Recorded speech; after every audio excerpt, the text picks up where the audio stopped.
বন্ধুরা, আশা করি ভালো আছেন। প্রথমে একটি বড় গোল, উপরে একটি ছোট গোল, এরপর এখানে একটি গোল, এখানে একটি গোল, এরপর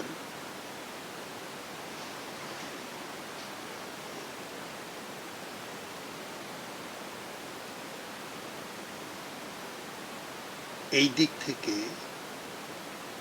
দাগটি সোজা নিচের দিকে চলে আসবে।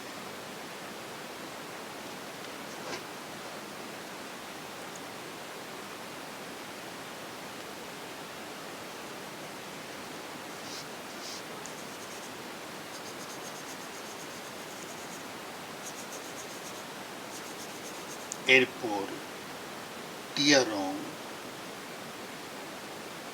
তো বন্ধুরা, হয়ে গেল কুকুম্বার ড্রয়িং। ভিডিওটি ভালো লাগলে লাইক দিবেন, কমেন্টস করে জানাতে পারেন কেমন লাগলো। চ্যানেলটি সাবস্ক্রাইব করে পাশেই থাকুন। Thank you so much.